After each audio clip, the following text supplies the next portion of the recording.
Is it on? Yeah, okay. I see it is.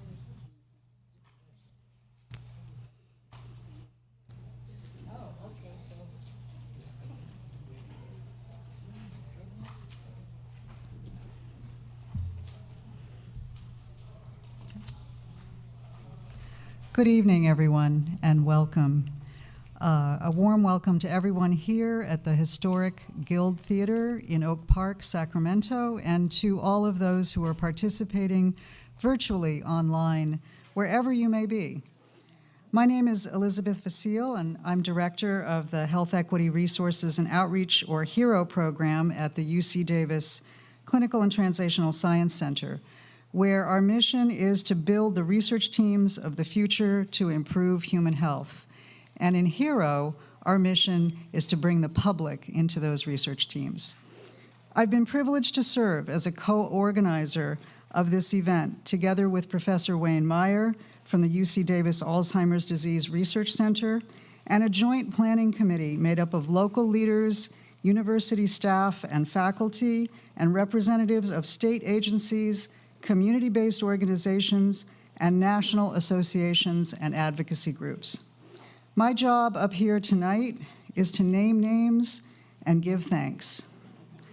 They say it takes a village, and the truth of that proverb is borne out in this evening's program, which would not have been possible without the commitment, talent, sweat, and wisdom of our committee members and volunteers and the organizations they represent.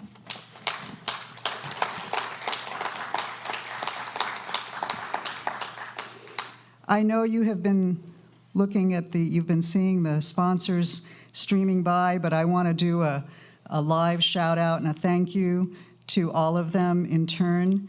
The Alzheimer's Association, Northern California and Northern Nevada Chapter, Betty Irene Moore, School of Nursing at UC Davis, Capital City Black Nurses Association, Center for Fathers and Families, Oak Park Women's Alzheimer's Disease Prevention Program, Sacramento County Public Health, Sacramento Valley section of the National Council of Negro Women, The Good Life, UC Davis Alzheimer's Disease Research Center, UC Davis Clinical and Translational Science Center, UC Davis Health Office for Health Equity, Diversity and Inclusion, UC Davis Office of Public Scholarship and Engagement, the United Seniors of Alameda County, U.S. Pointer, and the UC Davis Health African American Faculty and Staff Association.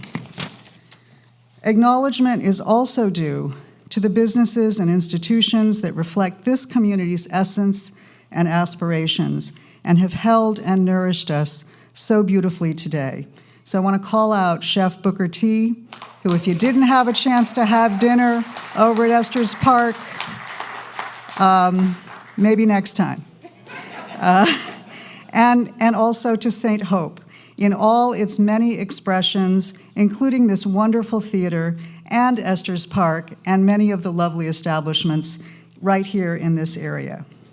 And to the community, business, government, and university leaders who have supported efforts like this and work every day to bridge divides and build the partnerships that revitalize Oak Park and invigorate the university's mission of teaching, research, and public service.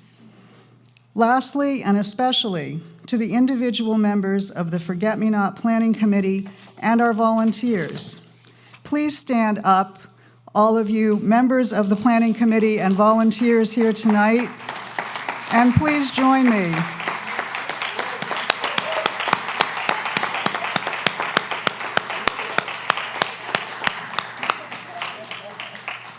This is our village. So now, before I move to the next segment of the program, I just have a little announcement to say that the Sacramento County Public Health has sponsored a raffle this evening.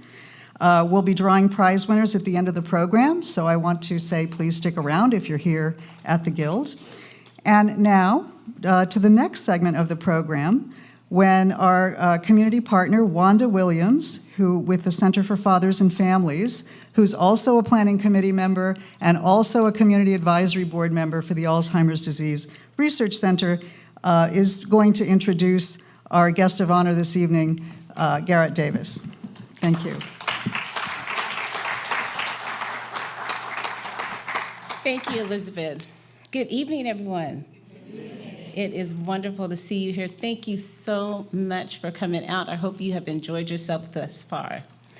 I'm Wanda Williams, as she mentioned. I'm the Chief Financial Officer for the Center for Fathers and Families, also a member of a local sorority here, and we have health programs that we do often, and so proud to have been a part of this effort with our CAB Association and this amazing planning group tonight. But without further ado, we are here to conversate, to become aware, to learn a little bit more about Alzheimer's, something that just about everyone in here has probably either heard about, have dealt with, and want to learn more. Mr. Davis, he realizes that there's a need, and he was blessed and anointed with the ability to fill that need. Urban Theater, and named the funniest playwright by NAACP. Mr. Davis, absolutely. Mr. Davis plays entertain, but also have a purpose, bringing real-life situations to the stage and combining faith-inspired messages with entertainment, education, and awareness.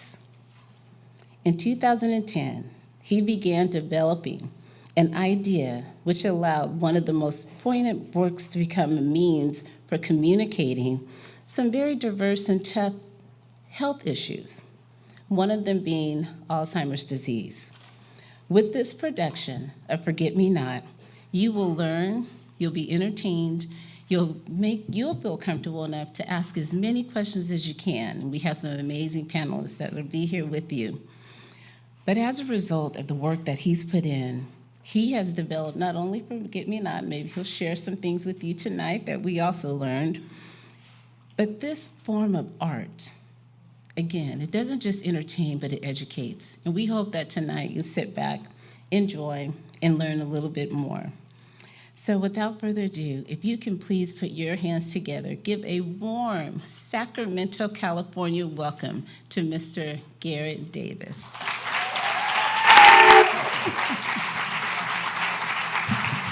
And I just want to make a little shout out for those of you who are in the Divine Nine community. He's also one of our fraternity brothers, so please give him a warm welcome.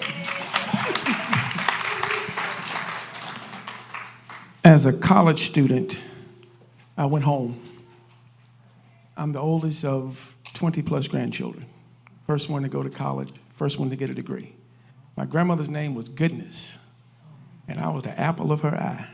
When I would walk in a room, she would light up. Went home from spring break, and Goodness didn't know who I was.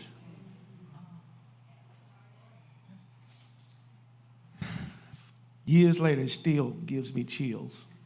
I didn't know how to deal with that. I was young, I was immature, so I couldn't stand to see her like that, so I didn't go back home until she died. I went to the funeral because I just couldn't stand to be in a room and Goodness didn't know who I was. That was selfish on my part. It was years later that my mother and my sister and my aunts would tell me, you know, Goodness would ask about you. And now that's really weighing in on me. And so being a writer, I wrote a play called Forget Me Not for therapy. It was not about Goodness, not about me. I wanted to know about this disease that took my Goodness away. So I wrote a play. And I wasn't going to travel the play around the world. I just wanted to do it for therapy, so I did it in this little church theater in Winston-Salem called the Stained Glass Playhouse. I was going to do it for one weekend. 47 days later, we're still doing Forget Me Not. And so then I called a good friend of mine by the name of Bernadette Stannis. You may know her as Thelma from Good Times. Thelma's mother was going through Alzheimer's. And together we started touring the country because I found out during my journey that African Americans are twice as likely to get Alzheimer's disease. So I wanted to know why. And so we toured this play, and this one play has literally taken me around the world. One play. And I owe everything to goodness because of that. And so why do I do this? Because today is special. Because this is the start of something good. Because everyone in here who is a professional, I'm going to tell you right now, some people came in here tonight looking for answers. They don't care what you do. They don't. But they want you to care what they're going through.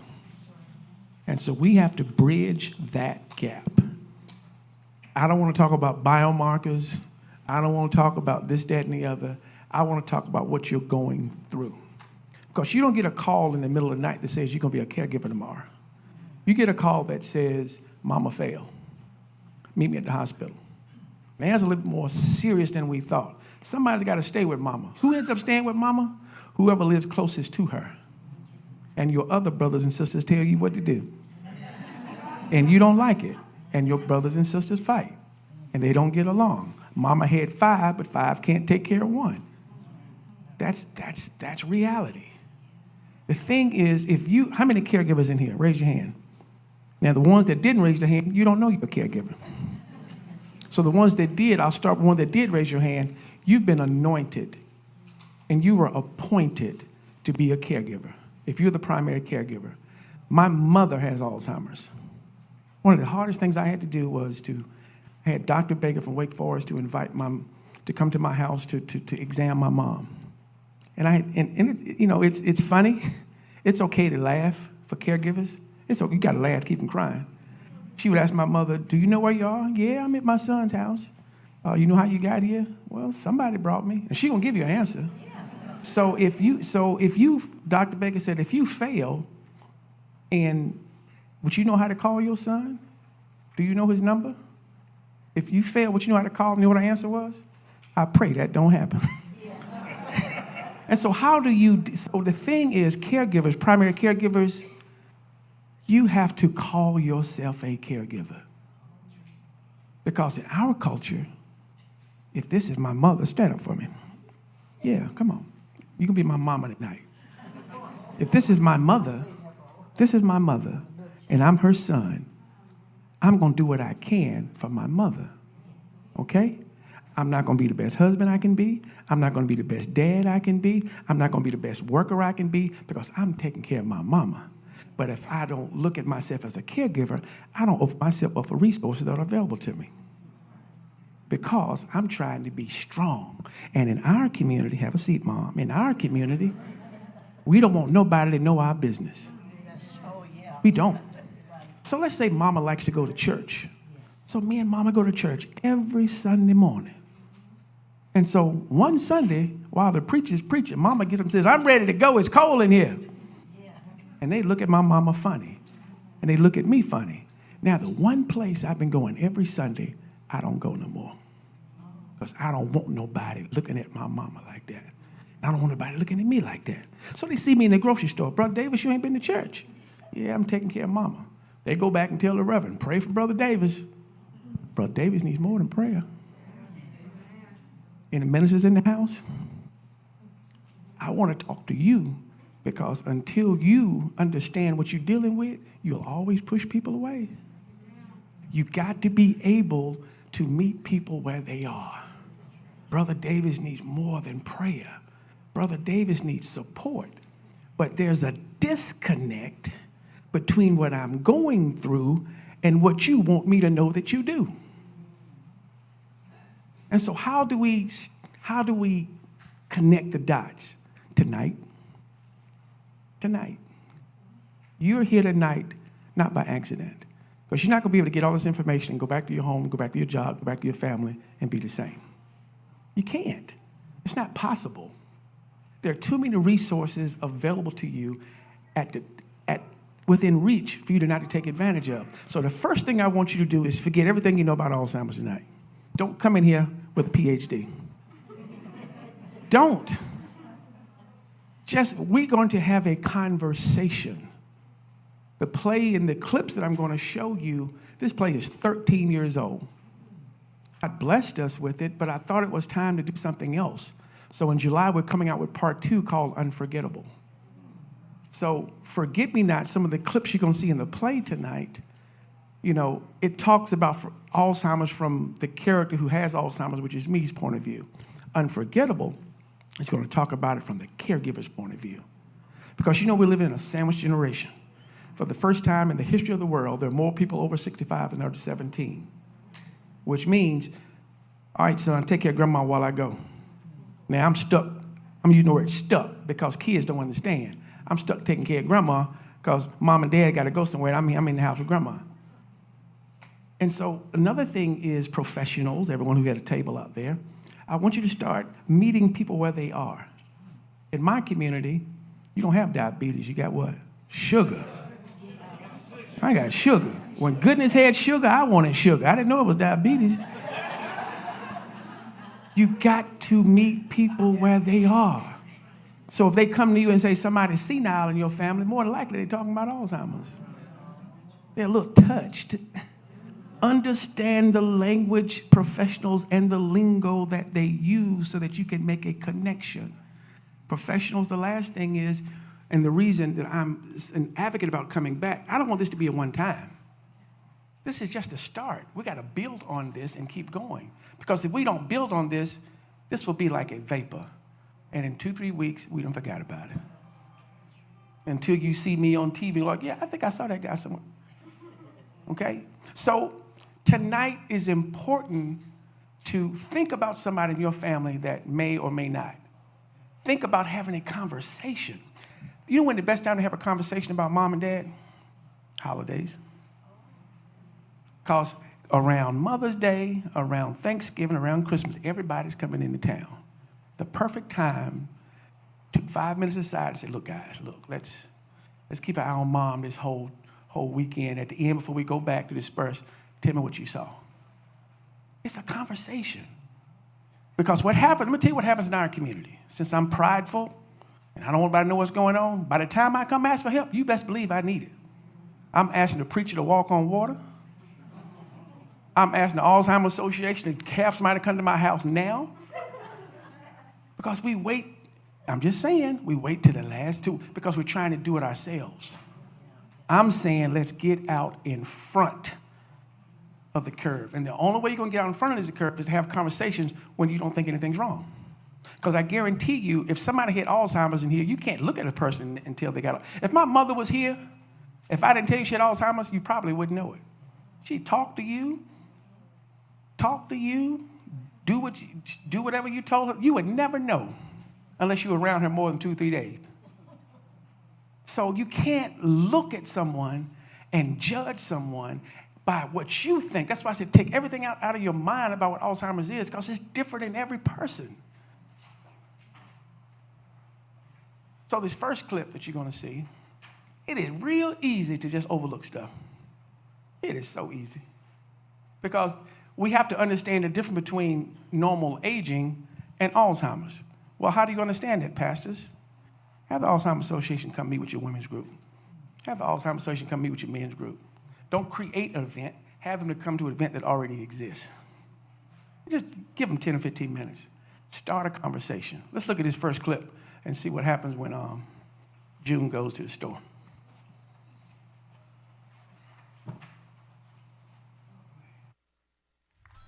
Come on out here, Ernestine. Come on now, let me show you something new. Ernestine, come on now. Stop calling my name like that. You don't call my name like that. Let me show you a new game. Sit on down here. I'm gonna teach you how to play blackjack. Why it got to be blackjack? Why it can't be red jack? The game is called blackjack. Now here, cut the cards. Tell you don't cut like that. What's wrong with you, woman? See that? There you go. What? You know the only game I know how to play is spades. But we need 4 people to play spades. I am 2 of them. Well, look. Okay, let's go there. Look. Why you think I would tell you something wrong? Don't you know I am as sweet as can be and sincere? That's why you married me in the first place. You a lie. Because I'm good looking, too. You a whole lie. Huh? Only reason I married you because my sister married your brother Roscoe. What? Boy, did she get lucky. Wait. Here my sister is living in the big city, helping her husband manage 3 apartment buildings. They rolling in the dough. Only dough I'm rolling in is some cookie dough. Look here. No, don't even start that. Nah. Look here. Look at all this stuff here I got going on here. I got the best deal on this side of heaven. Hush your mouth. What you talking about? Look here. I got a country store. You got a roof over your head. You wear good clothes. What more do you need? You just wait. One of these days, I'm gonna franchise this here store from Atlanta to California. You don't even know how to spell franchise. Sit down. Oh, shut Sit down somewhere else. Now look, Shut up. let me show you. This is the way you play the game. Shut here. up. You look. You need to get 21. I got 12. How much you got? Hey, I got about 50. Hey, June. Hey, June, how you doing? Good to see you. Hey, Bree, What's how you going on, doing? Niece? Good to see you, child. Look, what took y'all so long to get over here? Because, see, Kizzy said y'all been gone an hour. You want to tell him? Fine. What y'all been going an hour for? What is Oh, wait. What is this? What What is is this? this? What is it? We've been riding around all day looking for the same street. Stop! We have not been riding around all day looking for the same street. Was you in the car with me? Of course. Was I lost? Yes. I wasn't lost. It Well, only how takes we be in the 15 same minutes. car when I was lost? That's a mess right there. Well, look here. I'm so good to see you. I got some brand new vanilla ice cream out there. Hey, don't give that girl no ice cream. Why not? You know, it makes you, That's your what? you know, What? What that mean? What you doing? you know, What you jumping them down for? What it do to you? it runs through you like a goose. You know, she's standing up and, you know. You mean to Well, give she me need to sit gas? down. She need to sit on down. You know, Sit on they down. make you loose as a goose, you know what I'm saying? Gas. Yes. Oh, June, get on out of here now. Lord, Come on. have mercy. Look, old Charlie out in the back. Yeah, Lord, Look, have he mercy. ain't seen Hey, you in a long June. time. Huh? June, on, child. what you doing? I'm just getting a few things, that's all. You're going to have to pay for all of that, and I'ma your get tab you is some. not caught Don't worry up. about it. Don't worry about it. But look here, June. Huh? Come over here and let me ask you something. Come What? on, June. What? Come on over here and put that stuff down. What? Look, June, how you doing? I'm sick of folks asking me how I'm doing. Every time I turn around, somebody asks me how I'm doing. How you doing? Well, the reason I asked you how you doing, because I heard Kizzy wasn't doing good, so that's why I asked you how you doing. Don't come in here trying to front up with me, because I ain't the one for you to be talking to, because I'm tired. Boy, listen. I ain't the one. I ain't the one. Y'all all the way in the back. Yeah. It don't matter. He got a whole grocery I ain't bag got full of but a stuff. few things. That's Junior, all I got. Look at there. Don't you look over here. June, you know you got to pay for that stuff. Put it on my tab. You ain't paid for the last Sure stuff. ain't Put the it on last my one. tab. What Ain't got tab? it. You Let ain't me got no see. tab. Lord, oh, God. Lord, What is Jesus. Boy, Man, I tell you, times are getting tight. but how tight are they, June? Man, have y'all looked at the paper and looked at the Kenemy? The The what? who? The Kenemy. The kidding me. You June. looked at the What paper you lately, the talking about? Kenemy? June, it's economy, huh? Economy. Economy, huh? No, you look who in the White House, it's the Kenemy. It used to be it's tight. Lord, it is. I remember when I had $1, I had some. I remember when gas was 50 cents a gallon. Shut up. You remember that? You about You old do. as I am then. Lord, he old too, Lord. He old too, Lord. I remember bread was cheap, eggs was cheap. Things ain't like they used to be. Sure ain't. Now, I remember when you had $1 back then, you had something. You still got something with $1. Tell about What it. can you get with $1?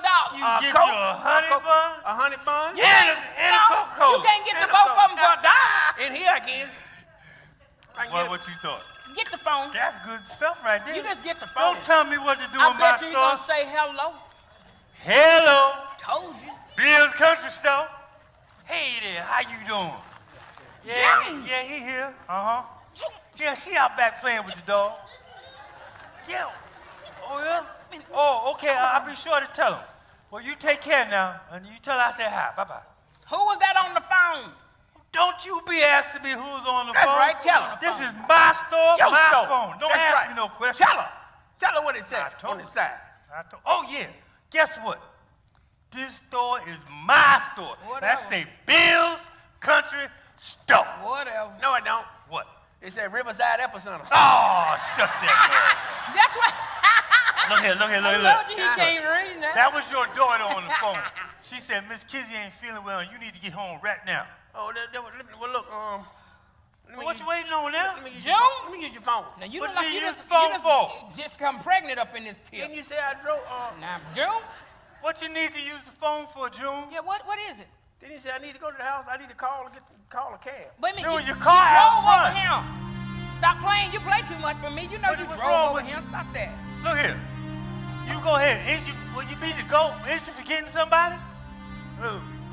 Your grandbaby out in the back with your dog. Oh, yeah. Let me get my shoulder. That's a mess right there. That's a whole mess right there. And he's still June. picking up. And you ain't gonna say nothing. You're just gonna sit there and look at it. I need a pair of shoes. Hey, I see y'all later.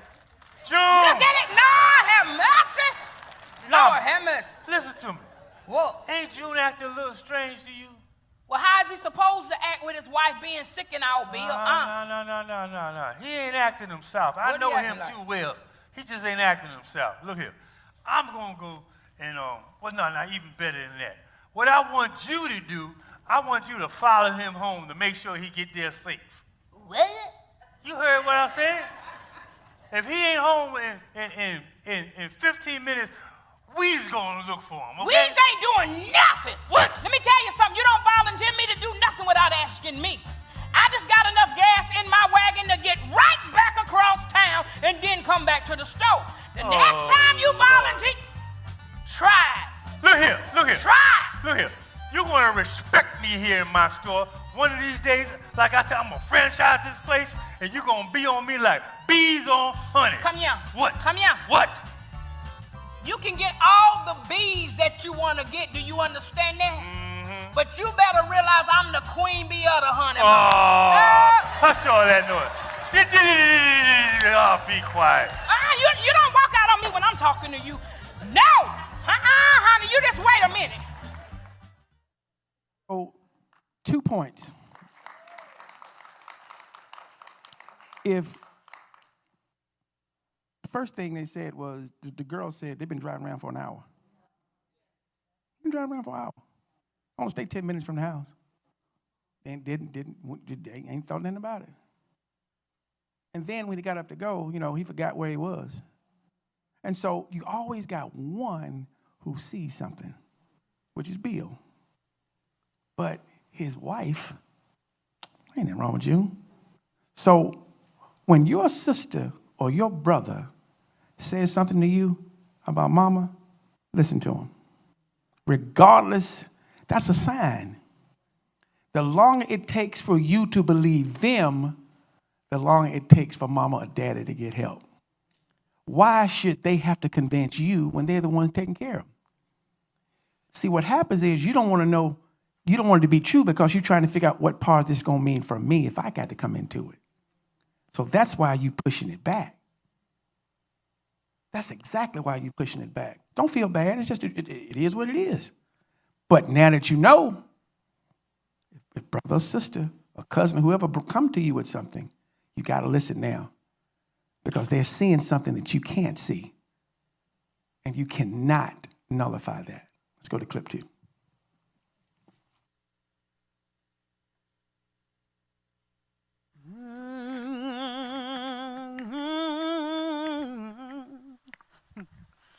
Come on in the room. Yeah, come on in the room. Jesus is my doctor, and he writes out all of my prescriptions, and he gives me all my medicine in the room. Yeah, y'all know that song, don't you? Yeah. Woo, that was sung in church service today. I love that song. Whew. My husband June, we've been married for 46 years. That's a long time. Mm-hmm. Don't y'all? How many of y'all out there been married 46 years? Yeah. Oh. But you know, we got some good times and we had some bad times, but I need some help, y'all. You see, something ain't right going on with my husband. He's forgetting things and leaving things in other places and forgetting his way home. He needs some help. His mind ain't right. I'm trying to convince him to go to one of them clinical trials, okay? And I need y'all's help. Can y'all help me out? So when I say clinical trials, I'm going to count to 3, and y'all say clinical trials with me. Okay, let's practice, all right? 1, 2, 3. Clinical trial. That's good. Okay, one more time for the people in the back. 1, 2, 3. Clinical. Thank you. Thank you. You see, I ain't got much time left on this earth. See, I was diagnosed with cancer, stage 4. No alls. My God is good, and I can't wait to see him. I'm going to get a chance to be on the other side of heaven this time. I miss this body is weak, but in him my soul is strong, and I'm going to be in heaven and bring back my long, pretty black hair. I miss it so much, and I'm just going to be full and whole and healthy again. Because like in that song, it says, Jesus is my medicine. Speaking of medicine, where my daughter at with my medicine? Nay! Mama, I'm coming. Took too long, honey. Ma, I know what time to give you your medicine now. Come on. Thank you, baby. Here.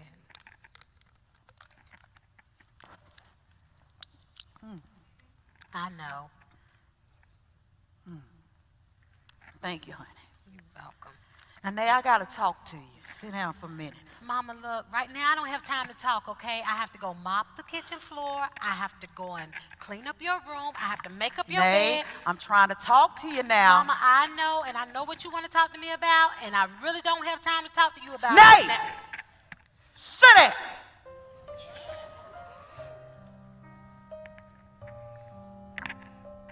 Now, I said I had to talk to you. Now, you know, I ain't got much time left. And I need you to help me with your daddy. He's not been well. He's forgetting things all the time and can't get lost when he comes home from the store. Do you know that man had the nerve to put his watch in the freezer? What was he trying to do? Freeze time. Mama, you know Daddy is a jokester, and there is nothing wrong with him. That's not funny, Nay.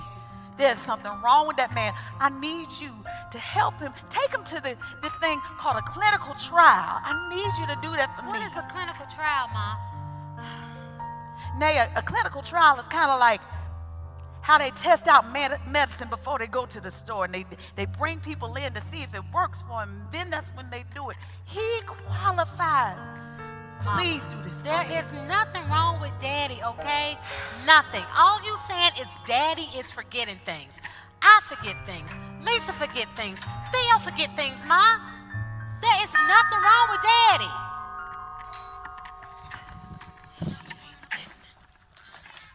Hey, baby. Nay, who was that? Your son-in-law. Oh, hey, son-in-law. Hey, Mama, look, I bought you something to eat from Wendy's right up there. Oh, thank you, You want baby. Yes, sir. Just put it in the kitchen. Okay. Oh, have I'll a put seat. it. Yeah. Yeah, you should shake yourself out like that. Hello, beautiful. How are you doing? Excuse me. Hey,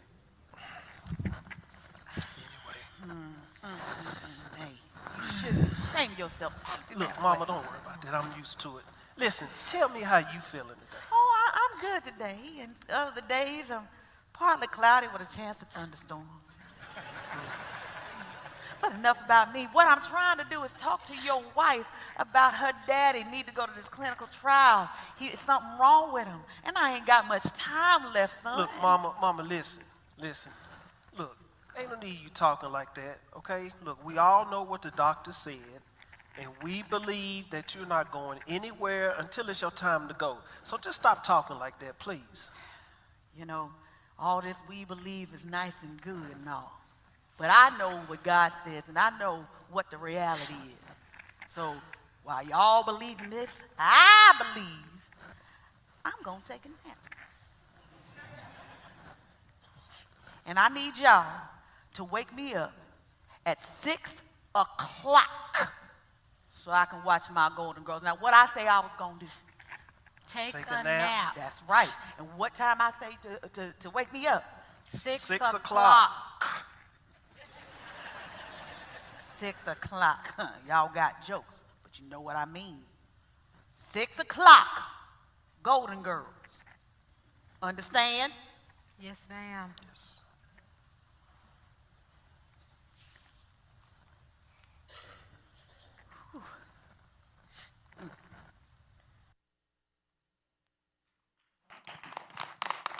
Very easy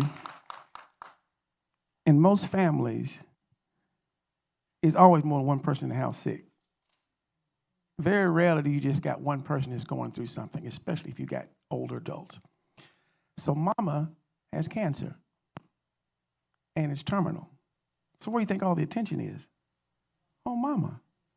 They ain't got time to deal with what daddy going through, because daddy ailment isn't bothering nobody. It's easy to say, Daddy, you know where your keys are. Stop asking me. Versus mama who's physically going through something.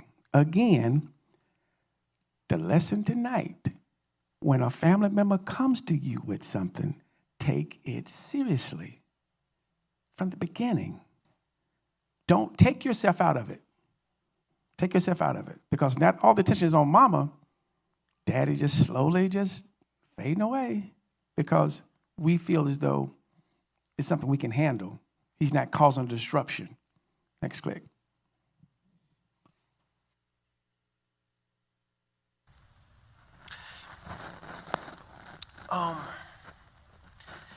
You know, Nay, I really do admire the fact that you know, come over here and take care of your mother and your father and everything.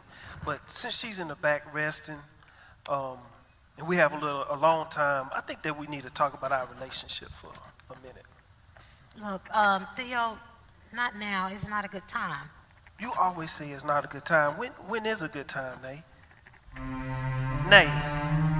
Nay! You hear me talking to you? I need to talk to you, Nay. Tell me when is a good time that we're going to be able to talk.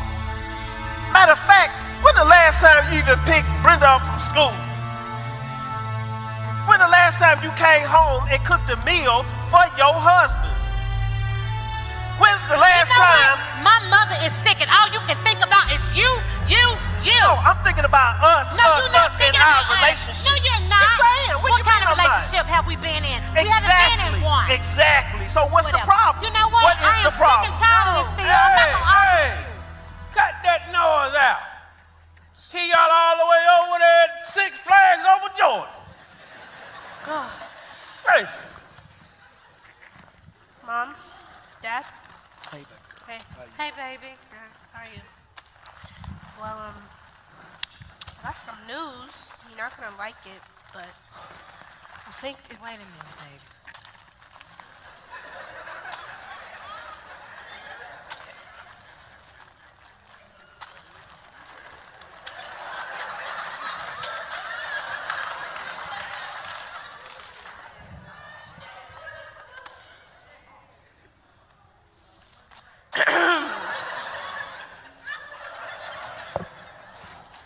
Daddy?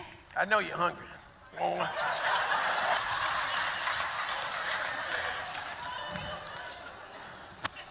Daddy, you all right?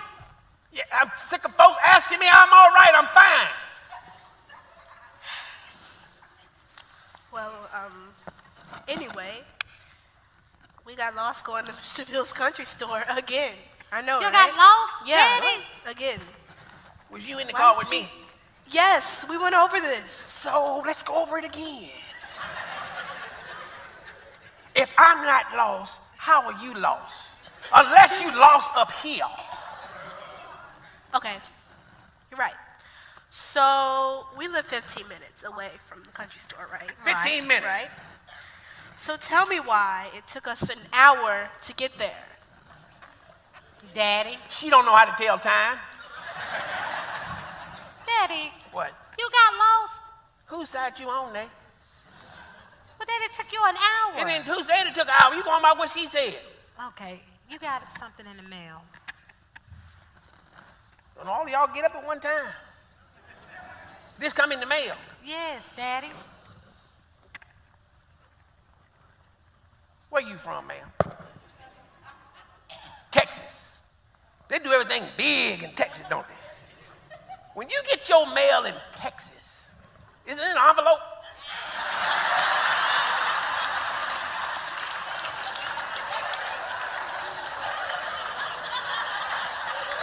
When you get your mail in Texas, anybody kissed on the paper?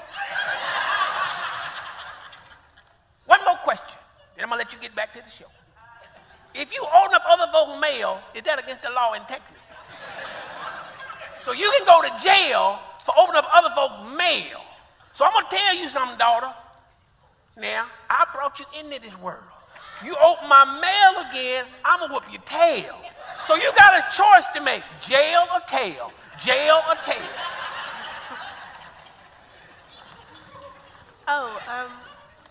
Dad, Yes.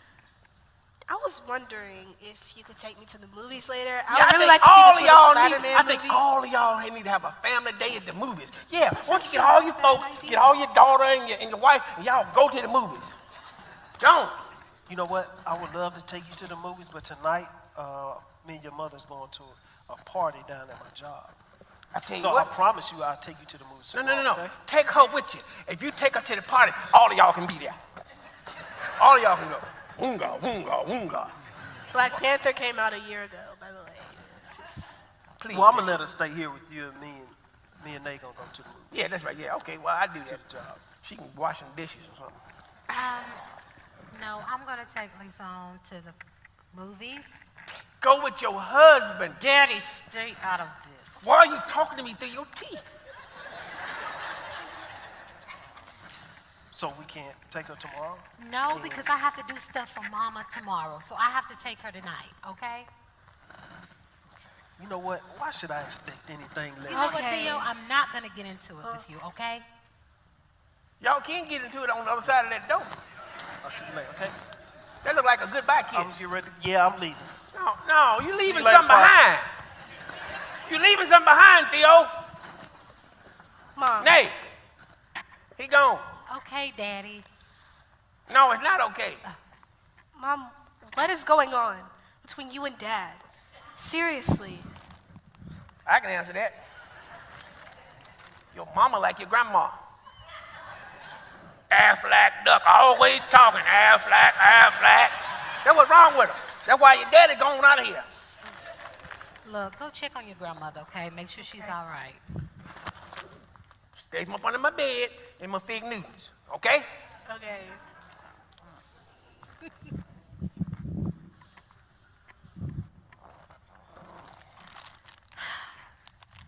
Daddy, how you doing? I'm sick of folk asking me how I'm doing.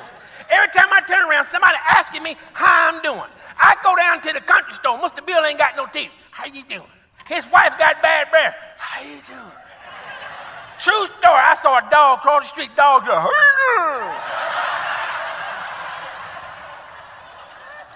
how you doing? I'm not doing good, Daddy. I mean, me and Theo, we keep having problems. No, whatever, Captain Obvious. I almost said a bad word. Yes, you did, Daddy. You did. He is gone and you here. That's because y'all ain't talking. I tell you what you need to do. Okay, Daddy. What? Look, No, I mean, but aren't you concerned about Mama, though? Why? Because she says she's ready to leave here. She don't want to be here anymore. She's ready to go home. Hold a minute. I didn't graduate from high school, but she said something that didn't make no sense, and she graduated from college.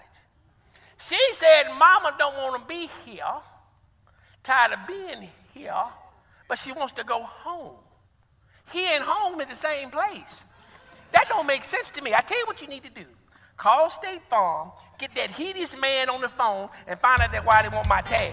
Daddy, because it says final notice. I tell you what, call State Farm and find out why they want the tags on my Daddy, car. you didn't pay the bill. It said past due. Look. Yes, sir.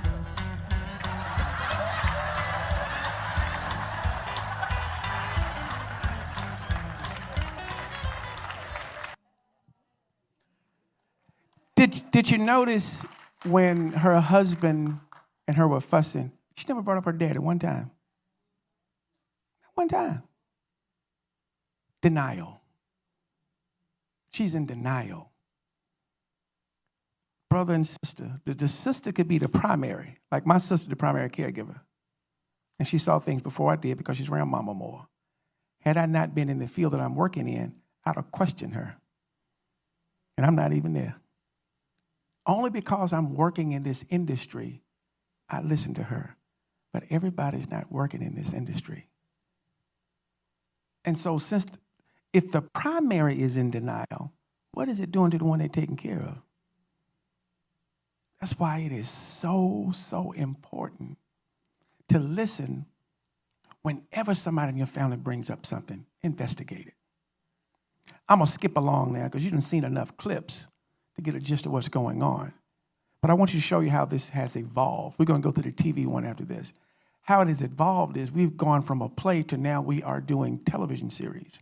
And so there are 6 new episodes of Forget Me Not that we're showing on Roku, Amazon Fire, and Apple. If you download G Davis TV, you can see those for free. One of the things we want to do is come back here and show you these and have a conversation. And so you saw the play form. So before we bring up the guests, I want to show you what it looks like on television. Now, you know, with Alzheimer's, people repeat things over and over and over and over again. Watch this episode.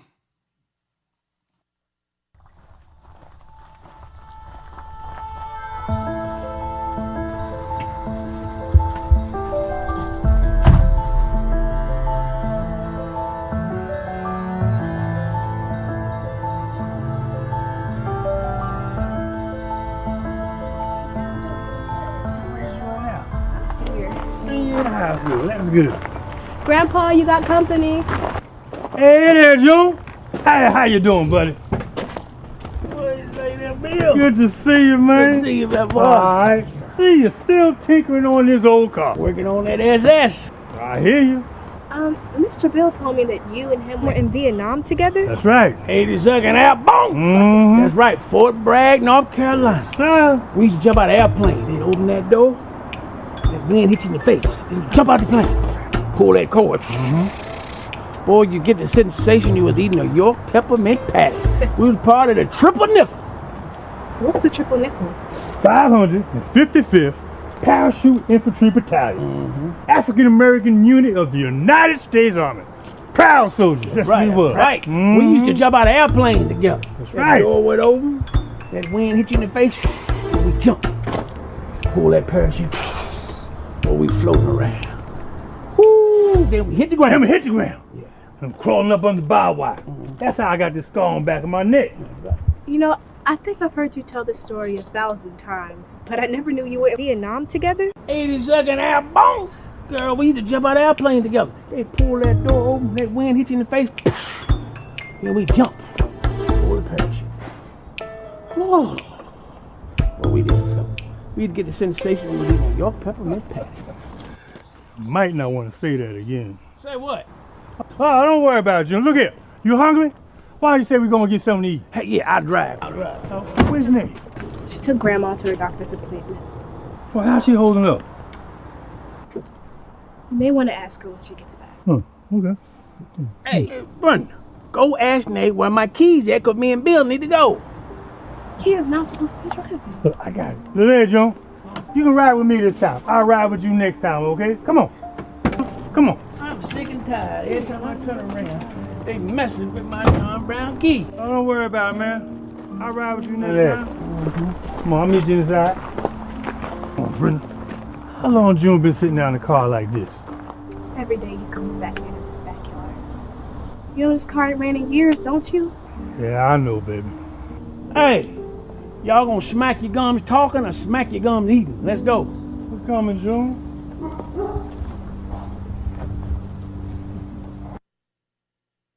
See how we've evolved from doing plays now to its televised episodes. And the thing is, what have you learned thus far? Can anyone stand up and tell me anything that they have learned thus far? If it ain't nothing but, come on, it's a conversation. Has anybody learned anything thus far? What have you learned?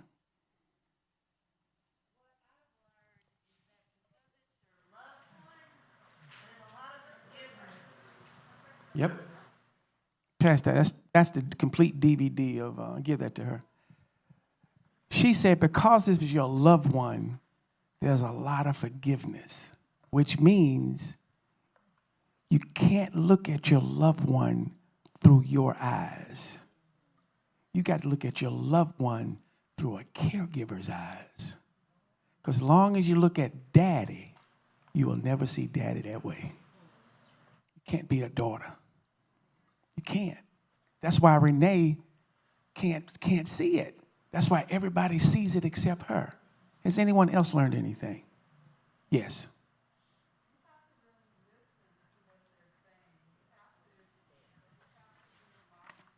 She's saying you have to really listen to what they're saying. Come get this, sweetie. You have to listen to what they're saying.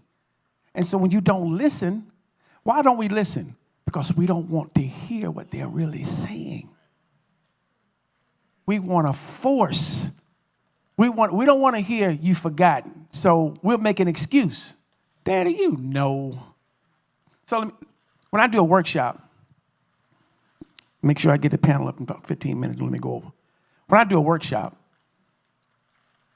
I tell people, learn, and this is hard. Caregivers, this is hard, but trust me, learn to turn the page.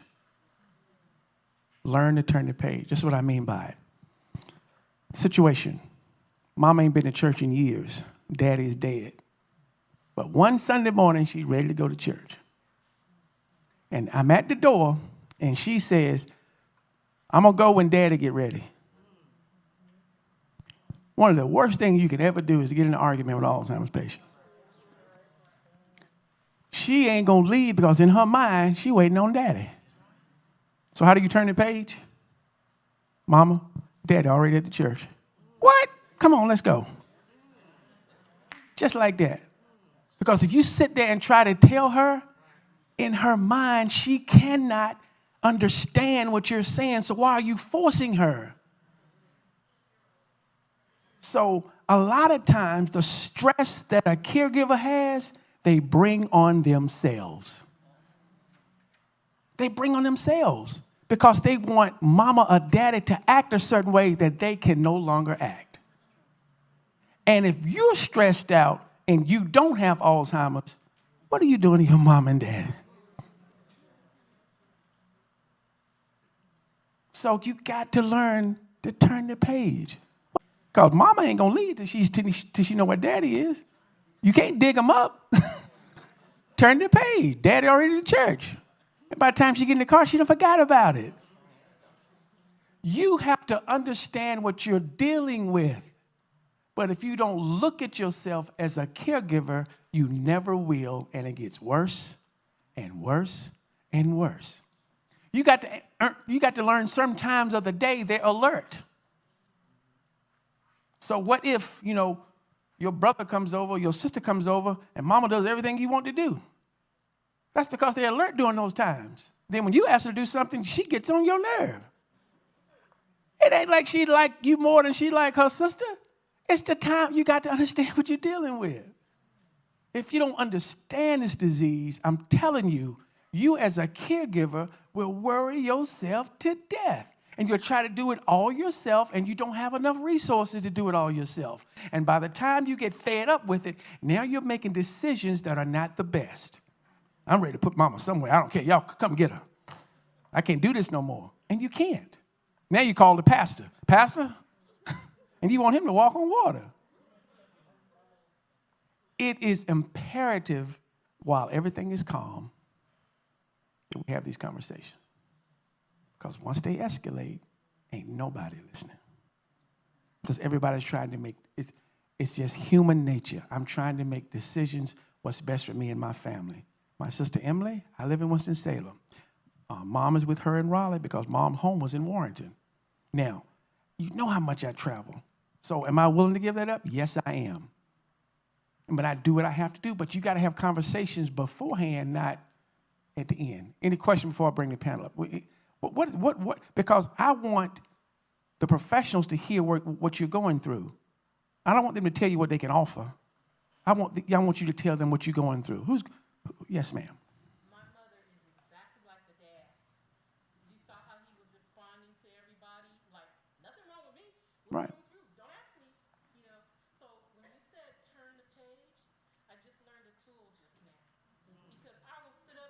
argue with, no, Mom, this is what you did. You forgot.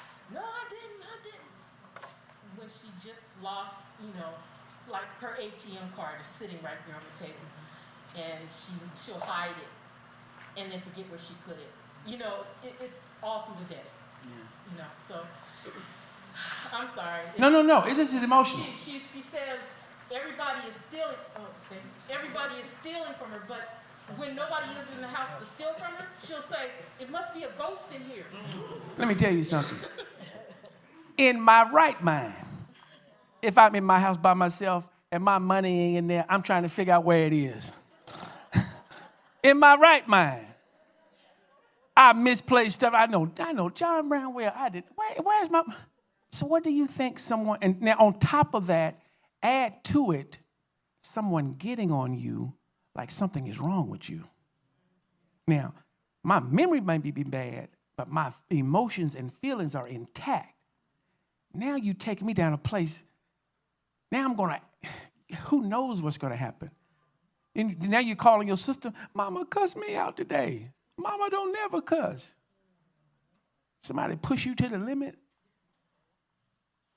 Because you got to put yourself in their shoes. They can only think like this, and you're asking them to think like this. And if you keep pushing and pushing and pushing, something's going to pop. Yes. Regarding what you said about the church.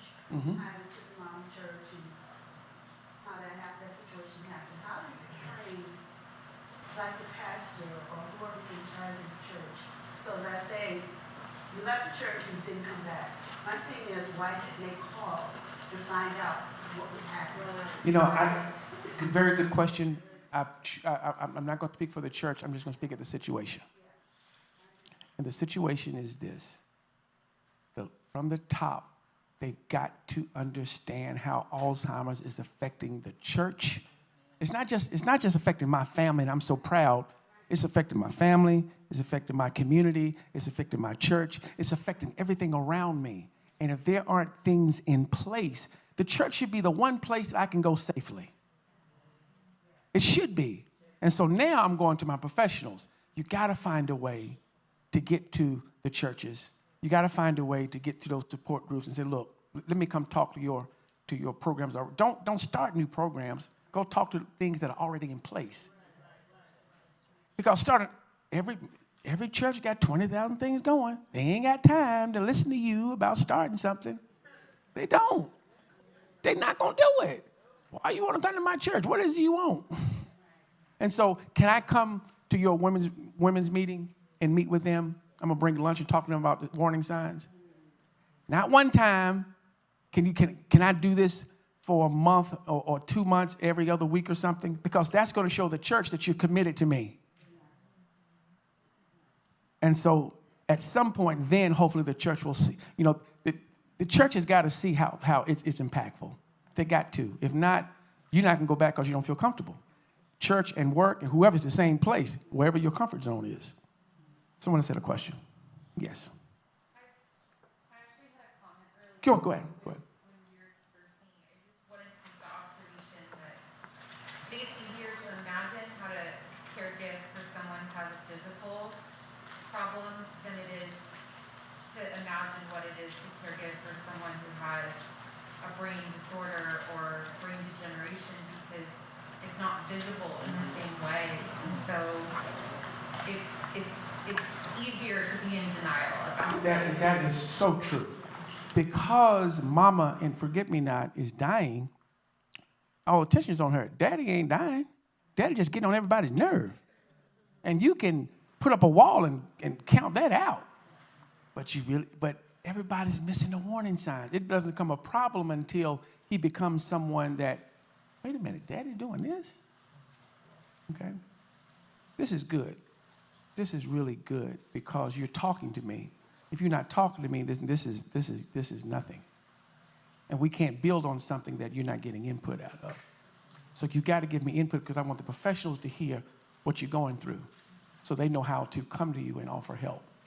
Any other comments? Yes.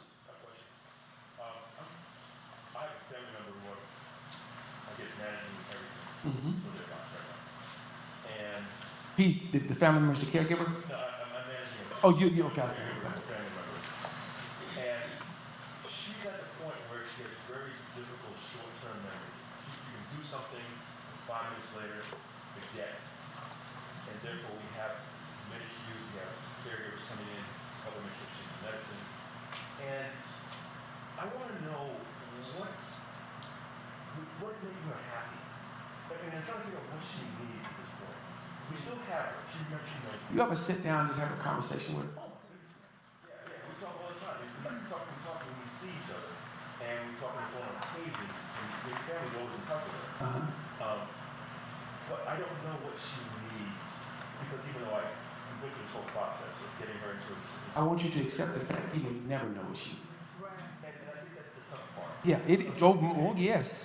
But creating those unforgettable, like with my mother. I'm not get emotional.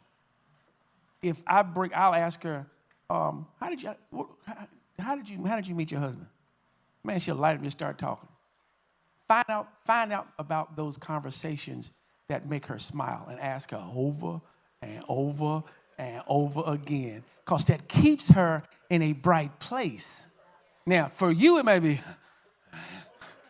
I'm just saying, but I'm saying that's important to keep her in that place. You know what I'm saying? It just is. So my panelists, I mean, we've heard a lot, and we've heard some folks talk. So I don't want to skim through. So who wants to say something? Got something you want to say, sweetheart? I am. Come on.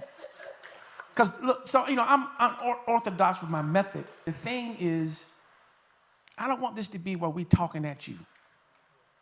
I want this to be both ways conversation. That's why I wanted you to start engaging first, based on what you've heard from different people.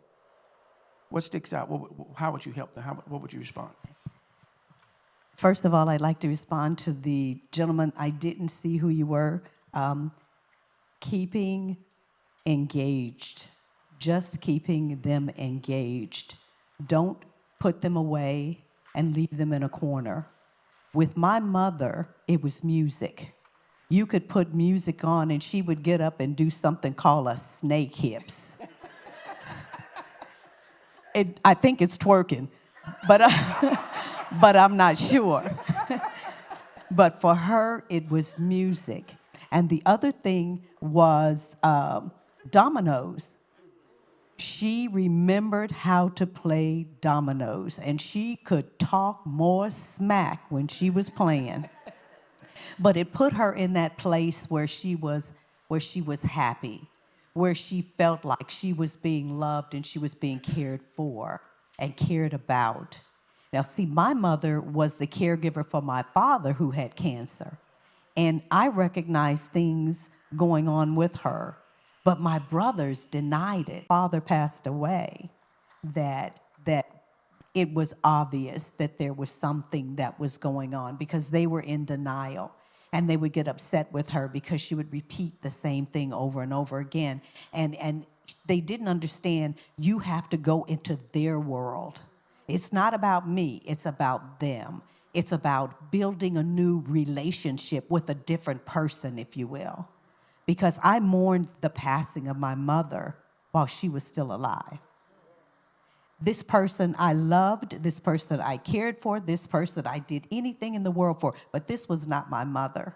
This was someone else. This was a new friend. This was a new relationship.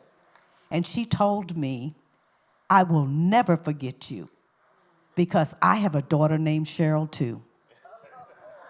Wow. And so caregivers, the burden is on you. That's why I said those who were primary caregivers, God put you there for a reason. Now, I'm going to say something important before I bring up someone to share their story about being a caregiver. You can't get mad at your brothers and sisters for not helping out. You can't. I know you want to. But I'm going to tell you why. Let me tell you why. Let me help you out. You have the attitude, that's your mama. You know, mama, let me say this to you. Hear me out. Hear me out. They can't handle it.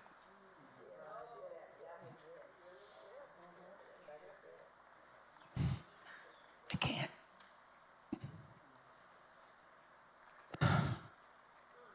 So they make up excuses.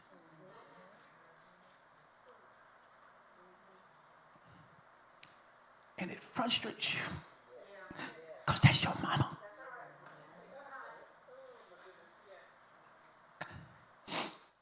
They can't handle it. But they don't have the nerve to tell you they can't handle it. So don't get mad. God got you there for a reason.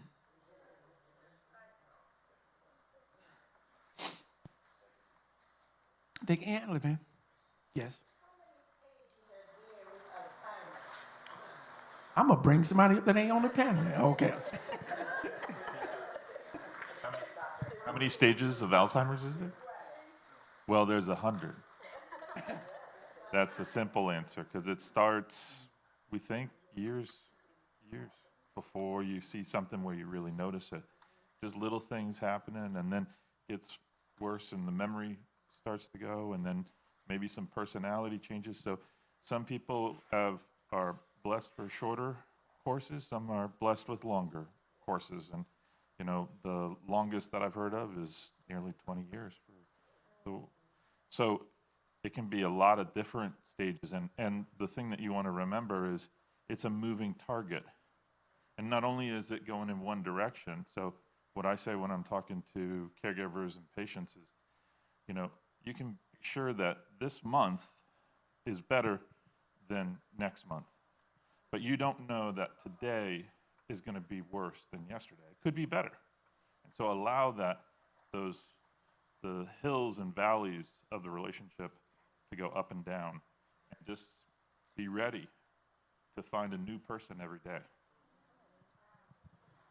Good answer. Yes. Mm-hmm. Mm-hmm. When I hear all is being said, and as I move forward in my life, and I see where God is kind of moving me in my years, headed towards that. But at the same time, He said it comes sooner, and sometimes you can feel it and say, I went in that room. Mm-hmm.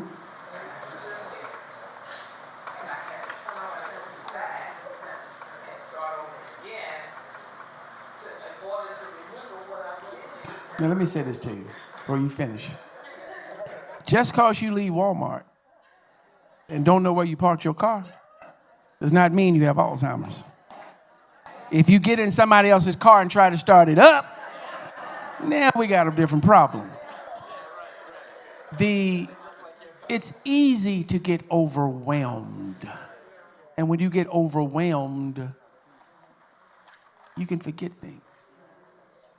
So let me say this. This is a good point to bring up. I want to talk about clinical trials. And so when I talk about clinical trials, everybody's got their own perception. If you're black, think about Tuskegee.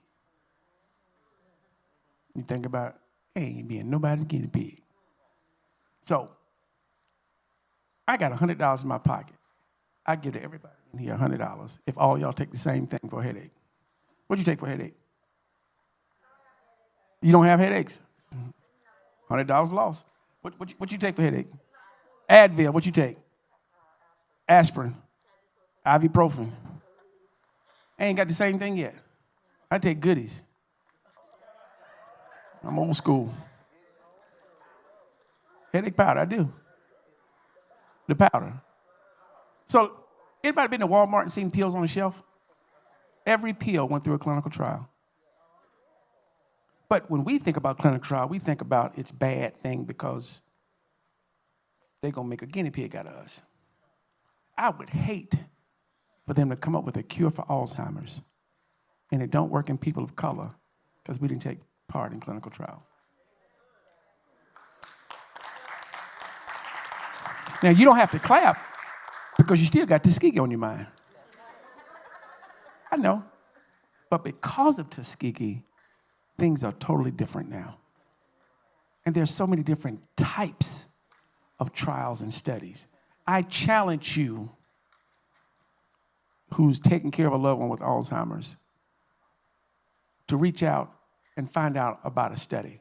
I didn't say sign up for one. I said find out about it, research it, because that's where it starts. You have to study to show yourself. Got some church folks in here. And so once you read up on it and understand what's happening is your knowledge base for this disease is starting to increase. Because now you're putting yourself in the position of a person as a caregiver. And so now the resources that are available to you, it's like, I didn't know this was out here. I didn't know this was out here. So you mean to tell me if I put mom in this study and we're not putting anything in her body, they're just doing that, they'll do this, they'll do that? Yeah. You cannot be closed-minded. I know Tuskegee happened, but I truly believe because of Tuskegee, things are totally different now. And I'm not, look, no, even when you sign up, unless I'm wrong, and I got a bunch of people here with more degrees than I, even after you sign up, if you want to stop, you can get out. Anybody gonna make you do anything. But it's incumbent upon you to find out why mama is acting like this. It's incumbent upon you to figure out, is this something that's gonna be in my family? It's incumbent upon you to figure out, what is this? So your family members that won't help you take care, challenge them to research something, to study something, and bring you the information back. Let them feel like they're a part of what you're doing. Yes.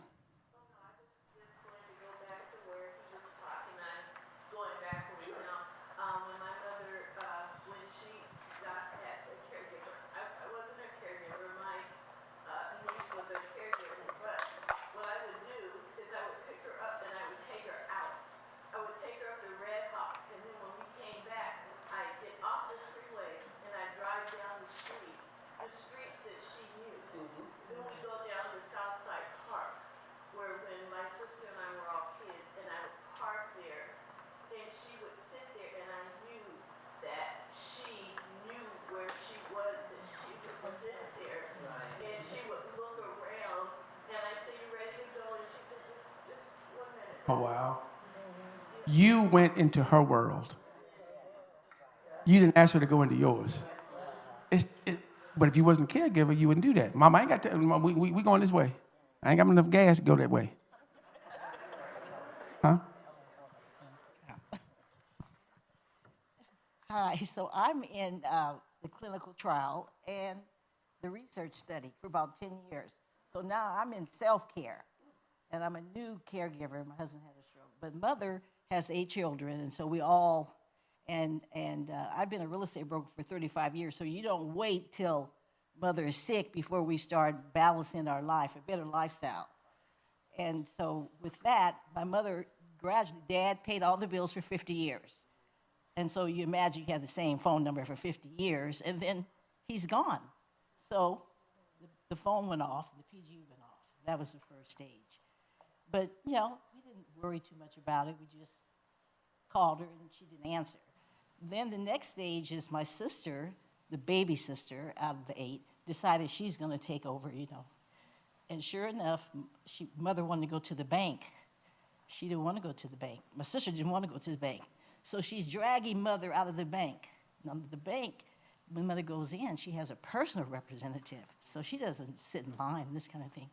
My sister was dragging my mother, and a lady saw her and said, she's dragging her grandmother, and called the police on my sister.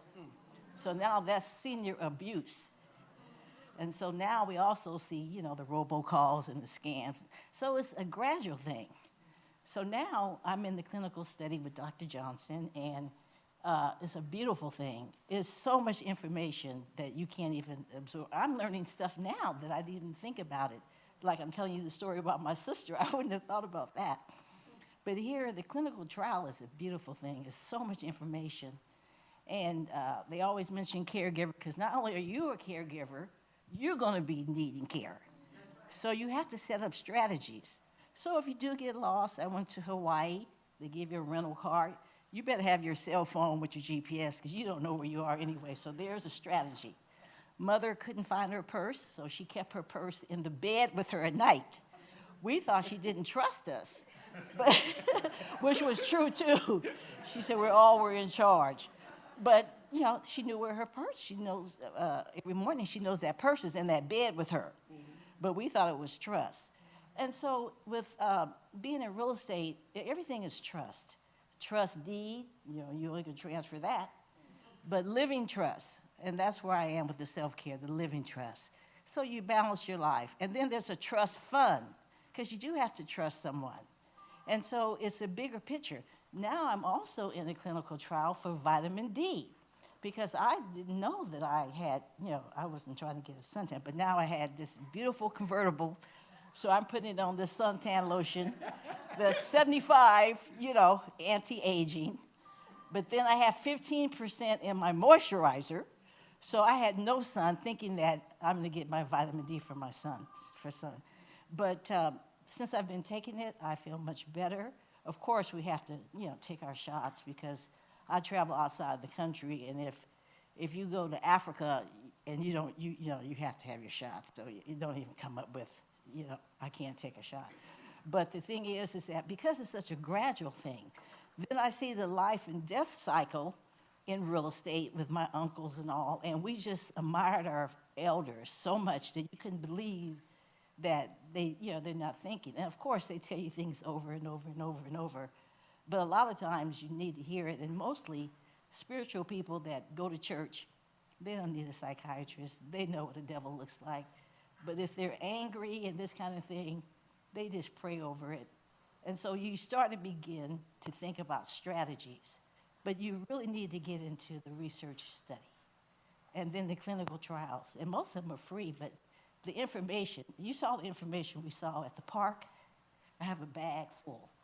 I'm an information junkie. Plus, I took 2 because I have to give to, and don't even mention the pens and pencils and all that that go with the deal and the mask and all that. I got a couple of those too. But, you know, they ring the bell on me. So we're baby boomers, and we're all going through different phases. And a lot of us are not getting through. And you wait till the last minute because you haven't prepared the children yet, and they don't know, and then they don't feel like you trust them, and this kind, and this is love. So it's not, it's, love doesn't have anything to do with this. Are you lovable? And if you're lovable, then you can be, you know, somebody would love to take care of you, or you can be a good caregiver. But you need, in the clinical trial, you know, you can cure yourself. 35% is exercise and diet. So now we have a program Dr. Johnson started. Thank God for Zoom, virtual, that we have a Zoom class, cardio, Pilates with the ball, and you're sitting in the chair. There's a Zumba class, and I take a soul line dance class for me. Don't mess up my Tuesdays for that. But, and with that, it's called The Good Life, Healthy Aging. And that's all across the country. He's put that online. And you can go to Facebook and see it. And we have weights and the bands. And then we have a vegetarian cooking class, on Thursdays. If you live in Oakland, they give you the ingredients free, but we live near a market called the Berkeley Bowl, and so we can get all our ingredients and that kind of thing. And then the organic food, you know, because they don't spray it, doesn't look very good in a couple of days, but you go over onto that rack, and you can wash things down and put them in your freezer. But the vegetarian class is almost like eating a vitamin. You know, and then, of course, we're in California, so we have, you know, natural seasoning and foods, and everything is so local. So, but I just want you to know, those are strategies. So now I'm into self-care level. And so with that, then, you know, you start doing your other things. But the last stages with Mother, I started taking her to the YMCA with me. And all she did was we did aqua aerobics in the water and just walk, hot tub, steam room, dry sauna, massage when you can get it, and that's it. And so, but what you want to do is you want to balance your life. And so once you start thinking like that, then that's a lovable way to be. And, you know, and so you don't necessarily just have cancer and this kind of thing. A lot of times it's just because you don't know. And like I said, how can you not pay a phone bill for 50 years? I had the experience that I had to empty, my husband had a stroke. I haven't emptied the trash in 30 years. But now there's 3, 4 trash bins that I don't know how to sort.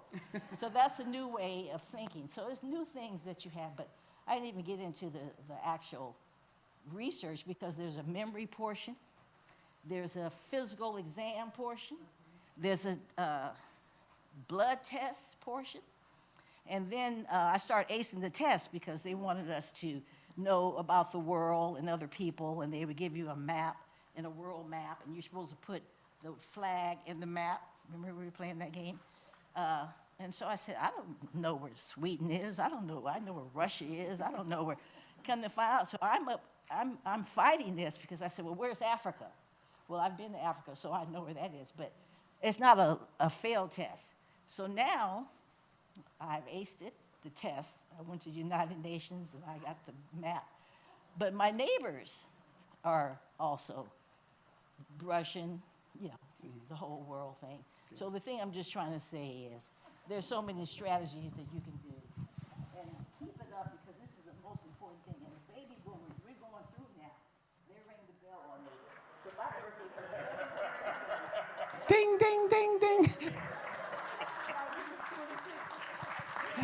Thank you so much. You had a question? Go ahead.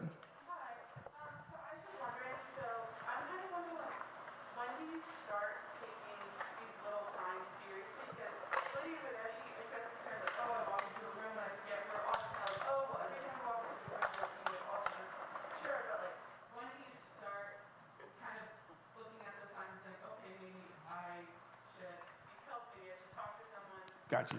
When should we take the signs seriously? I would say every sign is serious. But understand the difference between normal aging and Alzheimer's. I'm sure you can go to alz.org, and they've got a layout, the difference between normal aging and Alzheimer's. But then understanding yourself, you know, who wants to talk about that? No, you can ask the question. Okay. Yes, there are 10 signs. You can go out on the website. There are actually 10 signs. And you don't have to have every last one of them. But if you have a sign and it disrupts your life, then you definitely need to take it seriously and you need to seek professional help. But there are 10 signs. Just a few of them would be repeating yourself, not paying your bills as you saw what was happening in the video, not taking care of your business, getting lost, forgetting things, putting your watch in the freezer. There was, or in the washing machine. I met a lady that said that her mother, who was actually in a facility, she had lost her teeth. And her teeth had been gone for like 6 months, and then all of a sudden they showed up again on the on the nightstand. So it's one of those things that you really want to pay attention. If it is disrupting their life, then that's when you really want to start paying attention. You had a question?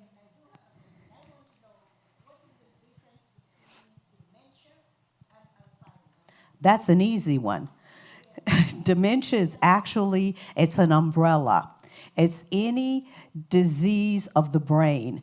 There are different types of dementia. There's vascular, which would have to do with your blood. There's frontal. There is also Lewy body. But Alzheimer's just happens to be the worst of the worst, and it seems to be the one that everyone has. And as he was mentioning earlier, we are 2 times as likely to actually get Alzheimer's. And in addition to that, of the some 6 million people that actually have Alzheimer's, 2/3 of those are women. And guess who has it most of those women? It would be us. And that's why the clinical trials are so very, very important. There's a legislature now, it's called ENACT, and it is the It's a legislation so that we'll actually have more people of color, because Hispanics are 1.5 times as likely. So we want to have more people of color. As he was saying, we take those pills. How many of us were in those clinical trials? Do we know? And because we have so many underlying illnesses, as you were saying, the sugar, if we have diabetes, we have heart disease, there's so many other things. How do we know that this medicine or this treatment is going to work for us? We need to be a part of that process. Did that answer? Yeah. And so also think about if someone told you you have cancer, if someone told you you had cancer, the first question you're going to ask is, what type of cancer is it? So when someone says you have dementia, ask them what type of dementia is it? Yeah, just to let you know that, I became involved in this in 2008 when my mother was diagnosed, and she's no longer with us.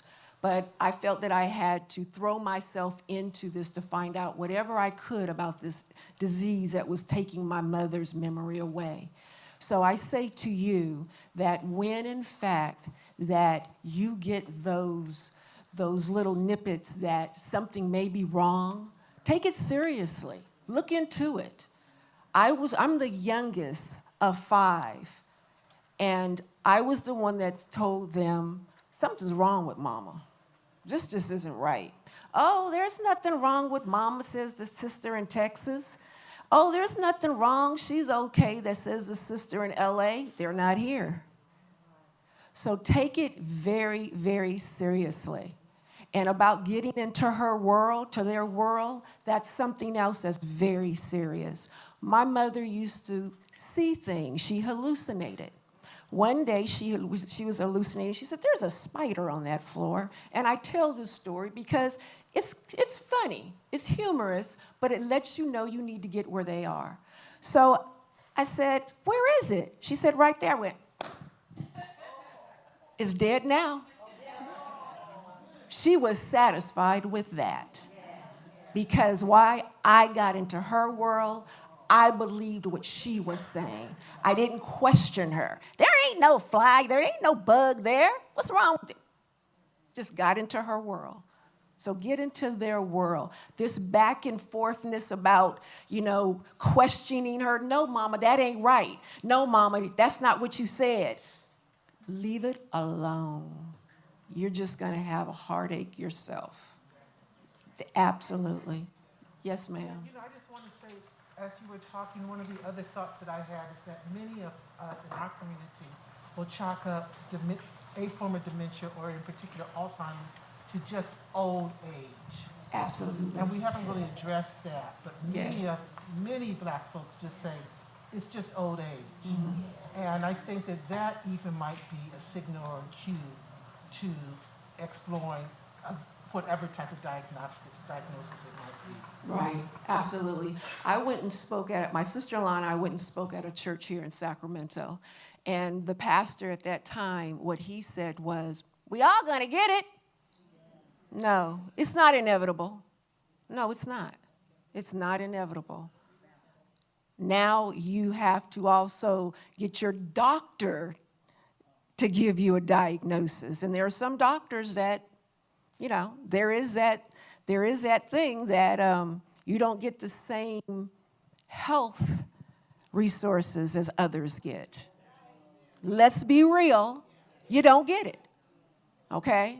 So, my mother, her doctor did not want to give her a diagnosis.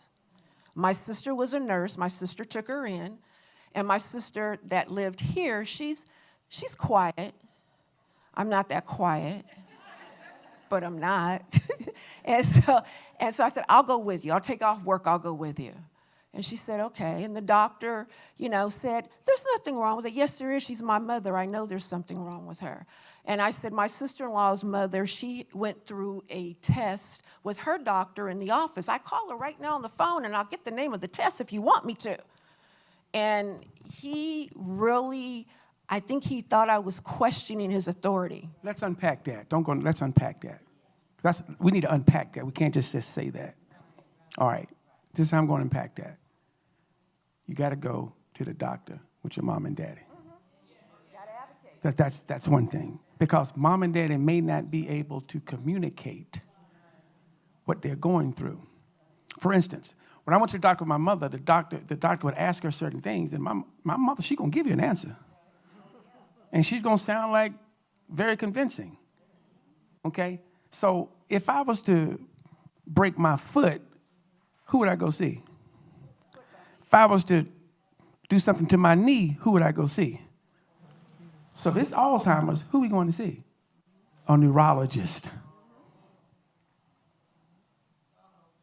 Got it? And so this is just me talking, and the doctor's in the house, so y'all correct me if I'm wrong. I'm just saying from the standpoint, if we're talking about the brain, family doctor's your entry. Family doctor should know your mother better than anybody. But if you're not satisfied with the answer, don't feel like that's it.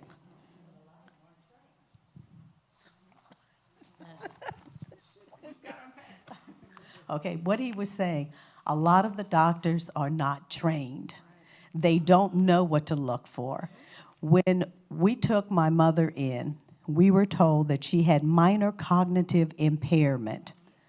And if you get old enough, you're going to get it too. Here's a pamphlet, go home and live a good life. And that's exactly what we were told. There was no getting past that primary physician to get to the neurologist so that you could have the imaging, so you could see a specialist, so that they would check you and give you a full physical. There wasn't any of that. And that's the reason why doctors need to have the additional training that they would be able to diagnose. And we can't blame him, because that was the best diagnosis that he had for the symptoms that she was exhibiting. Oh, she's got minor cognitive impairment. It wasn't until, and I was sharing this with our panelists, it wasn't until my mother passed away that I knew she had Alzheimer's. We were never told. And we went through the whole thing. And if we had a clinical trial, and we had gotten her in a clinical trial, it would have given her an opportunity to have a quality of life. She would have been able to say how she wanted to live. She would have been able to say what she wanted to do, where she wanted to be, who she wanted to have take care of her. But she wasn't given that opportunity. And then trying to make it through the whole physical, through going through the specialist and then the Medicare system and getting the right prescriptions. And it's horrible. And that in itself is frustrating, in addition to trying to take care of this person that you love so dearly that has no idea who you are and how hard you're trying. And if I could say as well, daughters and sons, when you have a mother and father and your father's taking care of your mother or vice versa, don't step back. I have found that some children step back. Oh, daddy has it. Oh, mama has it. She'll take care of it. They need help. Don't step back and think just because they're a married couple that they do not need their children. Let me unpack that. Because they're going to quickly tell you to stay out their business. So you got to understand how to help them. Now, you just can't just show up like, what you doing over here? And so that conversation about taking the keys, because they can't drive no more, you can't take something away without replacing it. Don't play games with your mom and daddy. Let's go take the air out the tires and unhook the battery. And they call AAA. You playing games, they got one up on you. If mama can't drive no more and she's used to driving to church, you have to drive her. Do not take something from her that she used to have, and you're going to have a problem. Okay, yes, I'm sorry. Mm-hmm.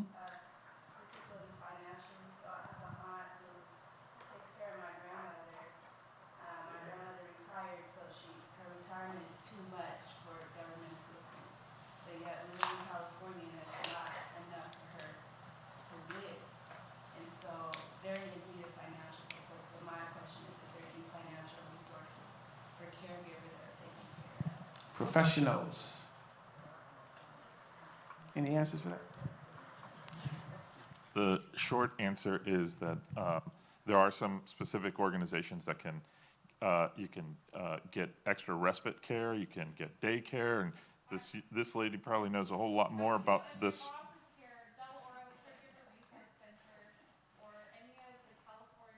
Caregiver resource centers across the state of California are designed to support family caregivers with respite care, counseling, legal and financial consultation, support groups, education, etc. I work there, if you can't tell.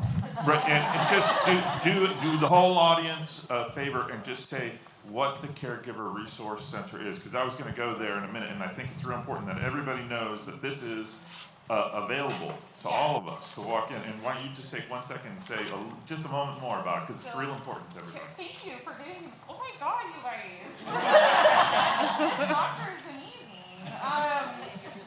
Caregiver resource centers in California are nonprofit agencies that are specifically designed to provide support to unpaid family caregivers. So siblings who are taking care of their mothers, or partners who are taking care of wives or husbands or whatnot. We offer these services free, and our services we can offer them free because we receive state and federal dollars. And essentially we come in and support people who are ineligible for the lower income supports that are in place, like in-home support services. So we can kind of redress needs for people who, as you were saying, make too much, right? But can't necessarily afford to pay for respite out of pocket 24/7. But the idea is to have a suite of services to support the family caregivers so that they don't burn out, and that they don't, so that they know that they're not alone in this either. So, because you told us what you were going through, she was able to tell you what she does to help you. You cannot sit back and don't say nothing. You got to let folks know. And that's why this program is a success already, is because you can't sit in here and get this information and go back and be the same. But you got to be willing to speak up. Yes.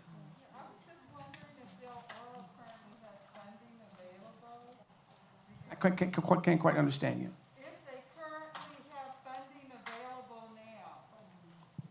Do they have funding available now for caregiving? He's saying yes, they do. Yes, they do. Yes. Okay. This is my boss. Boss, would you like to come down and talk? She told me I project better. I am loud. You know this. Just so you know, our phone number is 916-728-9333. 916-728-9333. And to your question about funding, it's an excellent one. We are kind of at the mercy of the state of California and its ebbs and flows. That being said, if we can't get you plugged in right away to respite services, there are other services that we can provide you free of charge, especially things like education and training. And I think tonight we realize that education is really important. The more we know, the better equipped we are to, face this. There are support groups that are available. So I guess what I'm trying to say is that even if you call and we tell you we can't give you a specific resource, a direct service, right now, it's better to call, get on a wait list, and prepare and get plugged into as many resources that are readily available to you as possible. And I'm a big fan of education because I'm the education coordinator. I just want to make a plug for all that y'all are doing. Do your thing, girl. So, I want you to reflect on what just happened. This was not a meeting of professionals telling you what they do. This was a collaboration of sharing, and in sharing, it was exposed to what kind of services you may need, and then those who could provide that service told you how to do it. If we had done it backwards, it probably would have went over your head. So it's important you always put self behind and tell somebody what you're going through, because you never know who can help you. If you hadn't brought that up, look at all these resources available to you. Just from you saying, I'm stuck between got too much and ain't got enough. That's where you are. Yes. So I'm going to just take my mask off. I appreciate what you're sharing in a couple of things. And one of the things you said earlier had to do with the sandwich generation. Two things I just want to say is, one, for those of us who haven't reached, maybe those of you who aren't over 50, you need to get long-term care insurance. Okay, this is like, I'm telling you, my mom had a stroke, so it was a little bit different. But we spent almost over $750,000 in long-term care because she wanted to stay at home. And so, if we're planning ahead and we're not afraid, and if you're not poor and you're not on Medi-Cal and you have health insurance and it doesn't cover caregiving, and your son or daughter is in another state and mom doesn't want to leave the house, and move to where son or daughters are, for you, I think long-term care insurance would also be your safety net so that future generations won't be in such a bind. Yeah. And let me say this, because there's so much stuff to unpack. We can never get to it all. But one of the things I want you to unpack is this. Use the holidays to talk to your family. Use your holidays to talk to your family about, Mom may be okay, Debbie, just start having those conversations when things are going good. Okay? Because I don't care how good your memory is now. If this is my wife, and let's say I know everything about her inside and out. If we go across the street and a car hits her and the police ask me a question, I can't even think straight. I can't. I couldn't tell you her blood type because I'm caught up because trauma takes you places. Start writing things down now. Have those conversations. Start writing. Now, I'm going to go to another place. Let's say Mama got 3 kids. You might not be one of the 3 she tell everything to. Because more than likely, she ain't going to tell everybody everything. You're going to have to accept the fact that you ain't one of the 3. You're going to have to accept it. Because most of the times, if Mama told you, there's a reason why she can't tell you. You might not be able to handle it.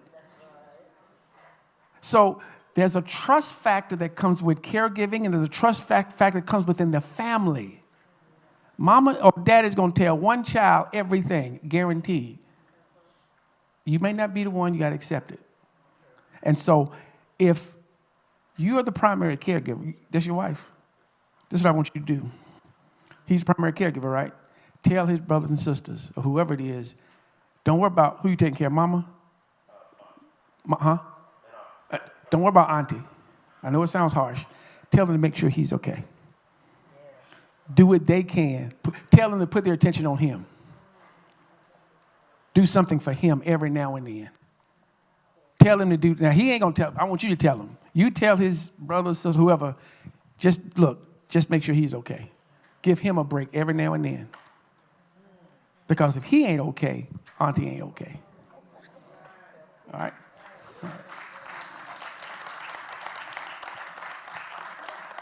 The boss is coming to get me.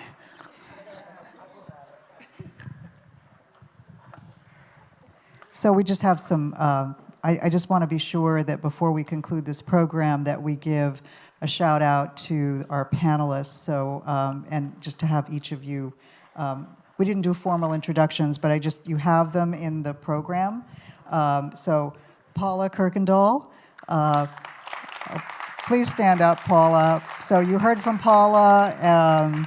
Paula has been, as you know, a research study participant with the UC Davis Alzheimer's Disease Research Center with Dr. David Johnson.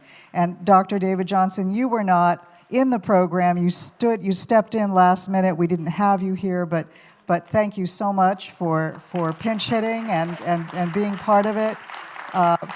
again, with the Alzheimer's Disease Research Center and the Good Life program operating in the East Bay.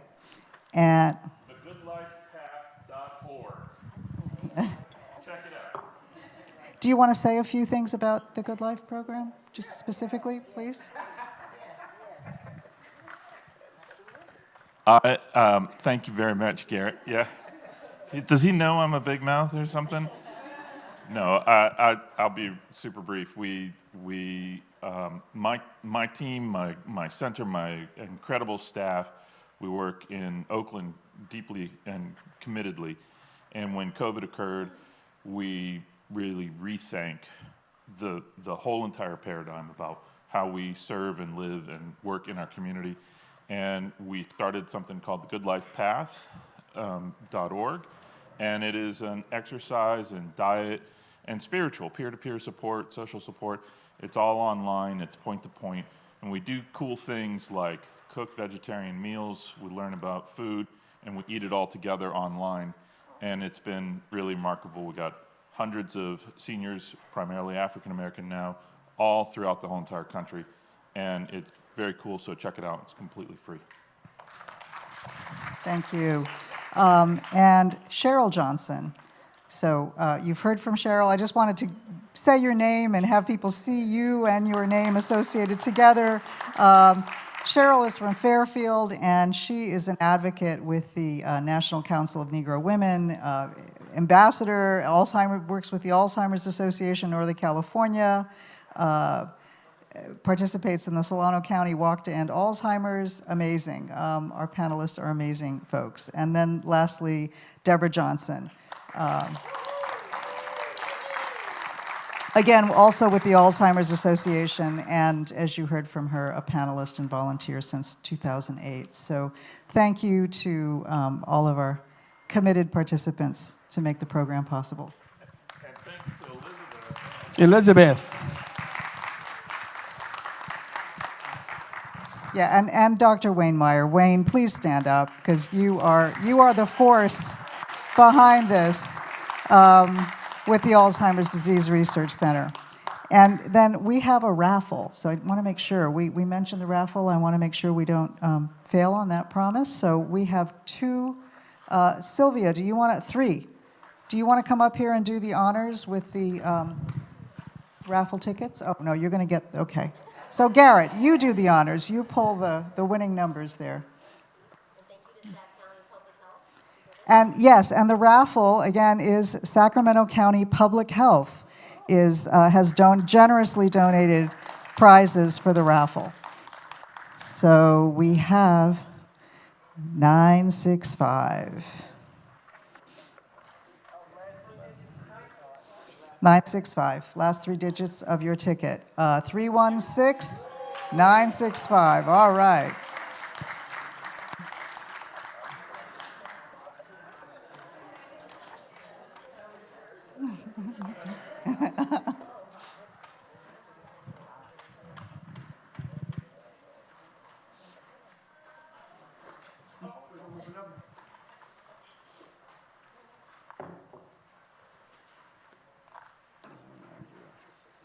$316-990.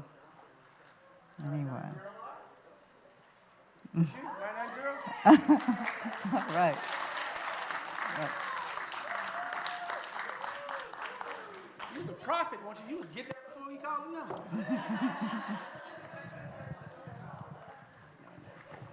And the last one is 994.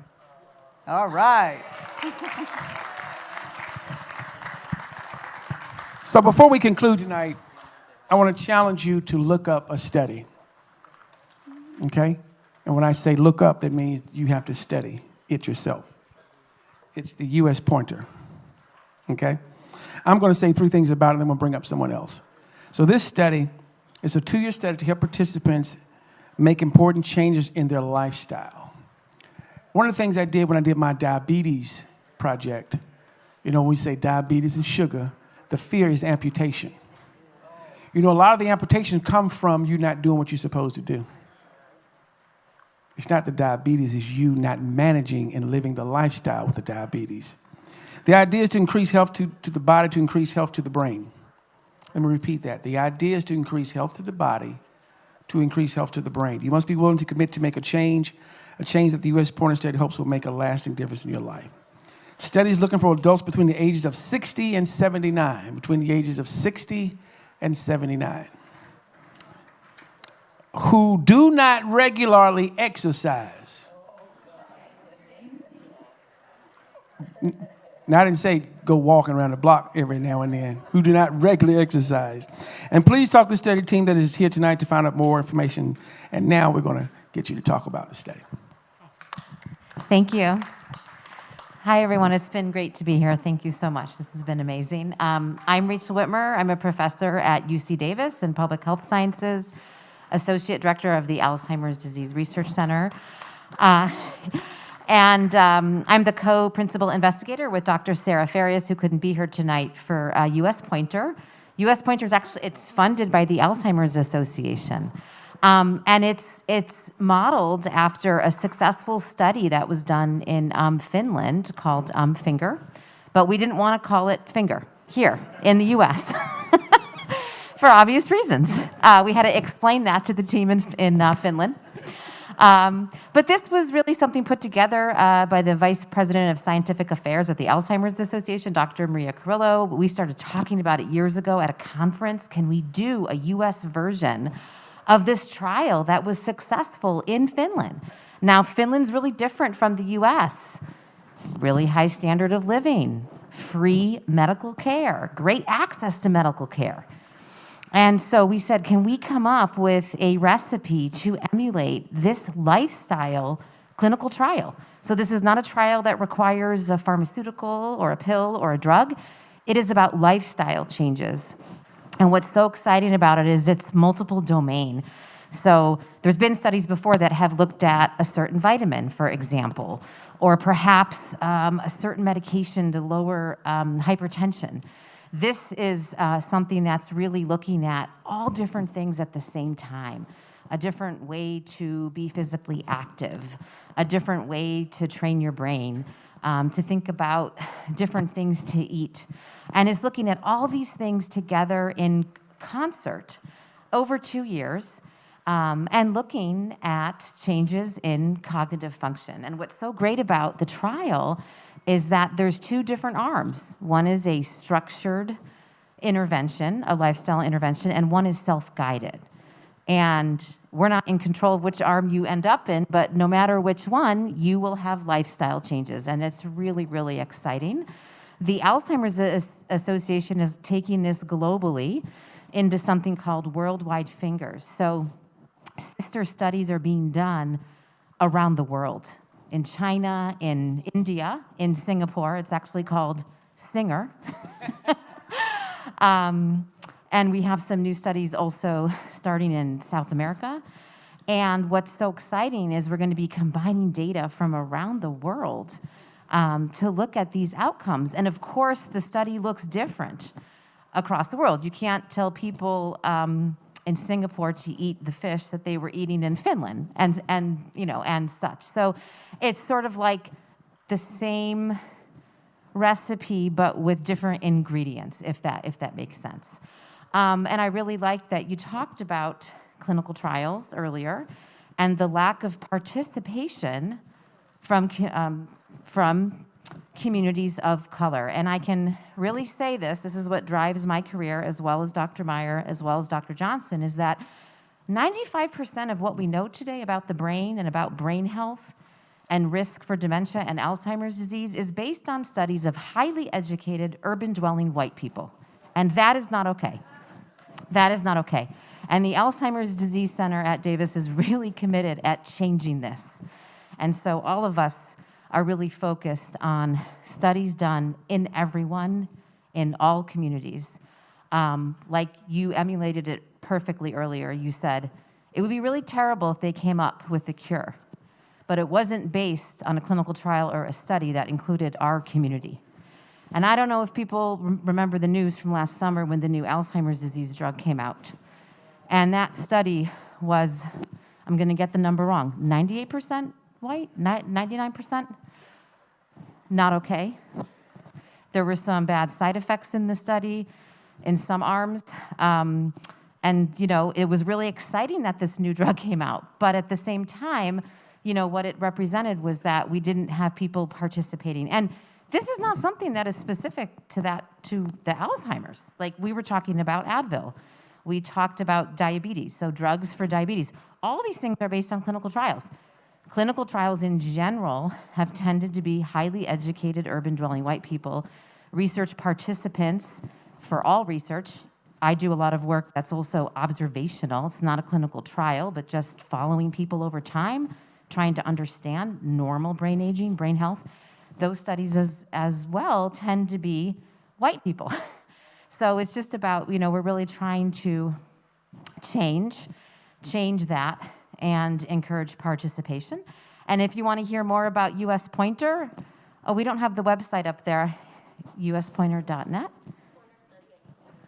Okay, Pointer Study at ucdavis.edu. I'm embarrassed that I didn't memorize. Pointer Study at ucdavis.edu, Lifestyle Intervention Study. And so, can everybody to kind of shake your hand, wave your hand? I didn't want to come to San Diego without shaking everybody's hand. Sacramento, I'm sorry. Been in too many places. So, listen, can you make me a promise? The next time we have an event, just make me one promise. Will you bring somebody with you? Bring somebody with you. And bring someone with you who needs to hear it. Don't tell them what it's about. Because they ain't going to want to come. They're not.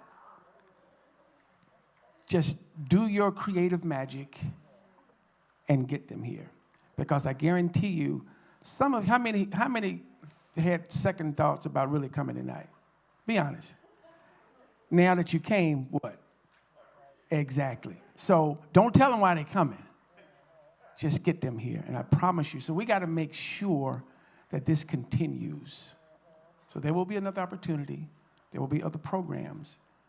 But don't let this go for bad tonight by not doing anything. There are too many resources that have been thrown out. Okay? Yes, ma'am.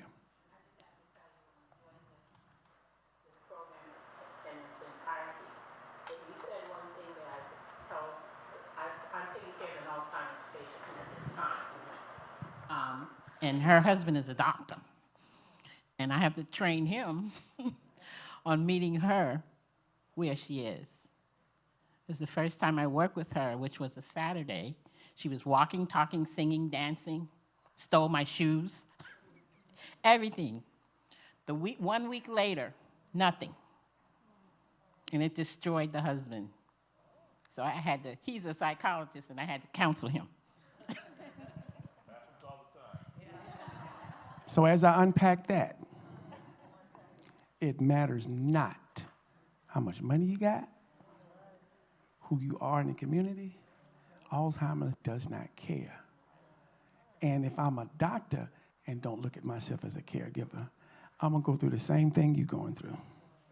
You got to accept the fact what you have and what you're dealing with. And with that, closing comments, Doc? Sure. I'm Alexandra with Alzheimer's Association.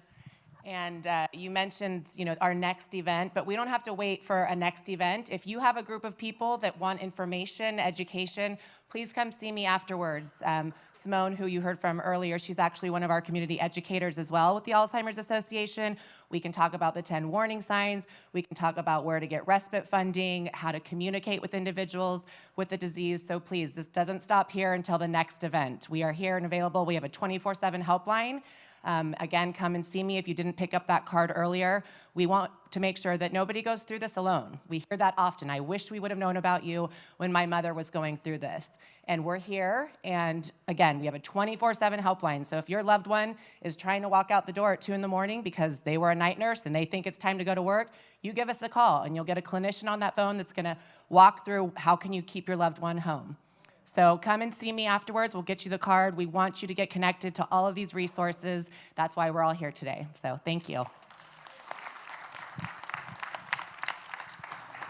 Well, we know it's getting late, but if you learned one thing new, please just clap your hand.